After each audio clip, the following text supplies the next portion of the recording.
Yesu asifiwe. Tarehe 30 ya mwezi wa 9 mwaka 2025, karibu katika kipindi cha Tupe Riziki Yetu ya kila siku, na tunaendelea na wazo ambalo tunatembea nalo la kanzu ya Yusufu na mahusiano yake na mafanikio ya kiuchumi. Mwanzo sura 37 mstari wa 3 Biblia inasema, basi Israeli akampenda Yusufu kuliko wanawe wote, maana ni mwana wa uzee wake, akamfanyia kanzu ndefu. Tafsiri ya Biblia ya Kiingereza ambayo nilikusomea, ili neno akamfanyia kanzu ndefu inasema, he made him a coat of many colors. Na tuliona kwamba kanzu ni nguo inayovalishwa juu ya nguo nyingine, ikiwakilisha upendo. Hapa anasema kwa sababu alimpenda akamfanyia kanzu ndefu. Samueli wa kwanza 2:19, mama ya Samueli alimpenda akamfanyia kanzu ndogo. Zawadi, upendo, na alikuwa linaonyesha kama ambavyo tumeona pia utakatifu au unyofu kwa Tamari. Ile Samueli wa pili sura ya 13, 18, 19, utakatifu au mamlaka. Alikuwa mwana wa mfalme, mwana wa mwali ambaye ni mtakatifu, akavishwa kanzu ndefu. Na kwa hiyo kanzu ya Yusufu yenye rangi nyingi, nilikwambia jana, kulingana na Mwanzo sura 45 mstari wa 8, unaona Yusufu akiwaambia ndugu zake, msisikitike, si wakasiriki, sio ninyi mlionipeleka huku. Kwa hiyo tendo la kumvua kanzu, wakachinja mwanambuzi, wakaichovya kwenye damu, wakaipeleka kwa baba yake, kathibitishwa amekufa, na kumbe wamemtupa kwenye shimo, akauzwa kwa Midiani wa Ishmaeli. Yusufu anasema hiyo ilikuwa ni mpango wa Mungu, ili kuja huku kwa Farao, anifanye kama baba, maana yake nafasi ya kiroho, niwe kama bwana, maana yake mmiliki wa mali, na niwe mtawala, maana yake uongozi wa kiserikali. Na hivyo vilikuwa vimebebwa kwenye lile kanzu, au ni neno la kinabii ambalo mzee Yakobo alikuwa amemtwisha Yusufu kupitia ile kanzu yake. Kwa hiyo unaona mambo kama matano jana nilikwambia, unapojifunza hii habari ya kanzu ya Yusufu yenye rangi nyingi. Rangi nyingi maana yake ni uwezo tofauti tofauti ambao kanzu ilikuwa imebeba.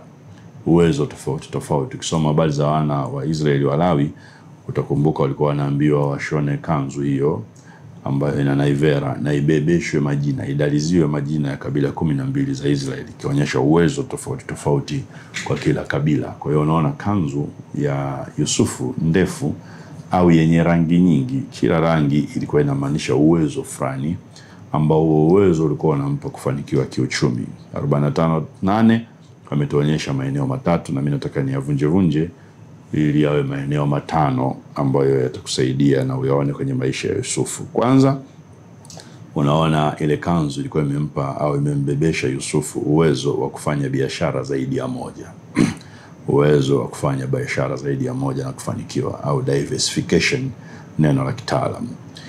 Kwa nini? Kwa sababu baada ya sura ya 41 kuja mbele ya Farao, na Farao akampa ndoto ambayo alikuwa ameota, na Mungu akamsaidia Yusufu kuifasiri.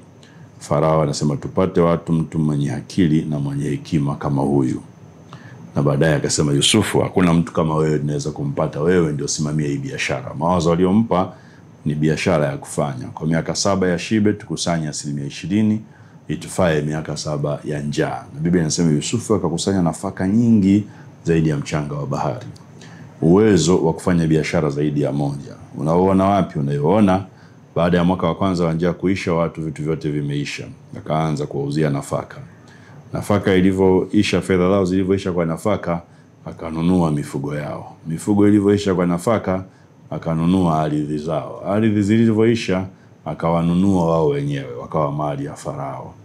Kwa hiyo unaona alitumia mbinu kama 4 kupata mali kwa ajili ya Farao kufanya biashara. Uwezo wa kufanya biashara zaidi ya moja ilikuwa moja ya rangi ambayo kinabii ilikuwa imebebwa na lile kanzu ya Yusufu.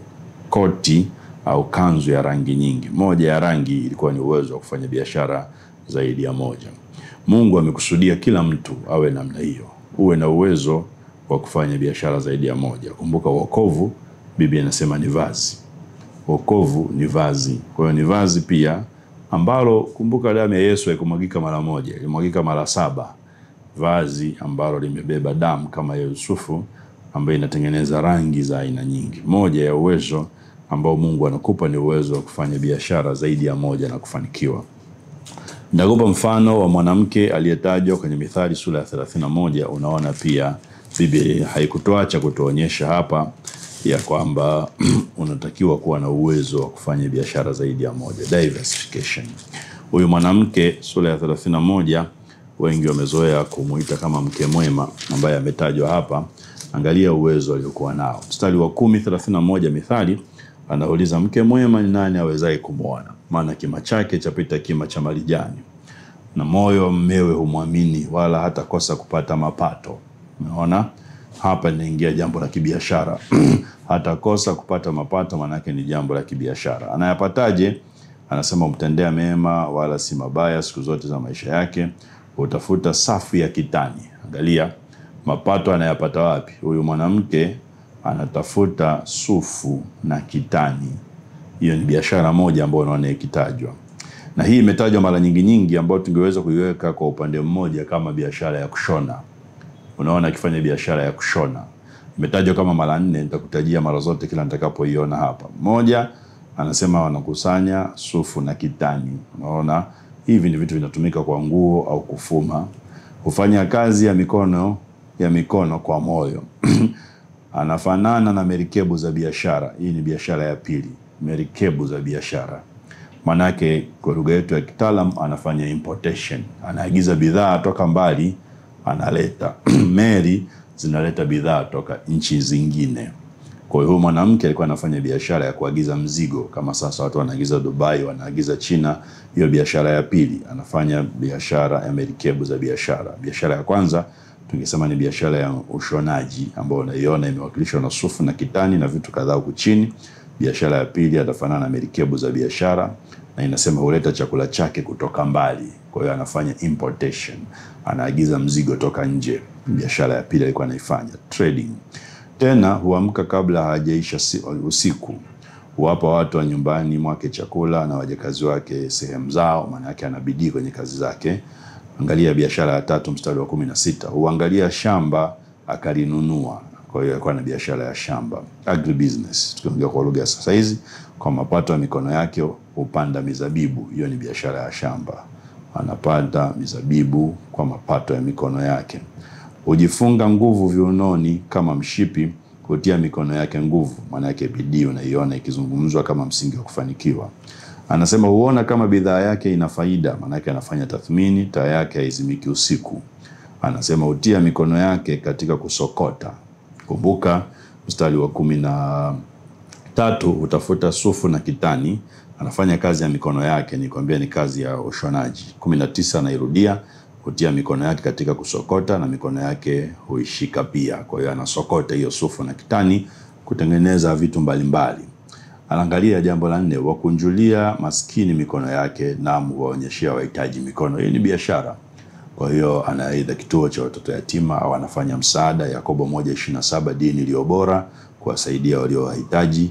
Hiyo ni biashara. Kwa hiyo unaona na biashara ya kufuma kwa sufu na kitani, anafuma kwa mikono yake mstari wa 19. Lakini unaona na biashara ya shamba, unaona na biashara ya kuagiza mzigo nje. Sasa unaona na biashara ya kusaidia wahitaji. Na Biblia inasema mtu anayewakopesha maskini, Mungu atamlipa kwa tendo lake jema. Atamlipa ni lugha ya kibiashara. Ana biashara ya 4. Anasema hawaofei theluji watu wa nyumbani mwake, maana wote wa nyumbani mwake huvikwa nguo nyekundu. Anajali watu wa nyumbani. Hujifanyia mazulia ya urembo. Angalia hiyo biashara ya kwanza tuliyosema ya kufuma. Anasufua na kitani mstari wa 11, 13, 19 utoa mikono yake katika kusokota. 22 hujifanyia mazulia ya urembo. Kutokana na hiyo sufu na kitani anafuma mazulio. Mavazi yake ni kitani safi na urujuani. Mume wake hujulikana malangoni, na Biblia inaendelea. Biashara za aina 4 huyu mama anafanya tofauti. Hiyo ni diversification, uwezo wa kufanya biashara na zaidi ya moja. Ulikuwa umebeba moja ya rangi nyingi zilizokuwa kwenye kanzu ya Yusufu. Mungu ndicho alichokusudia pia sisi tuwe na biashara zaidi ya moja, tuwe na vyanzo vya kipato zaidi ya kimoja. Mungu akumuumba mwanadamu hasa aliyeokoka ategemee chanzo kimoja cha mapato. Mungu akubariki sana.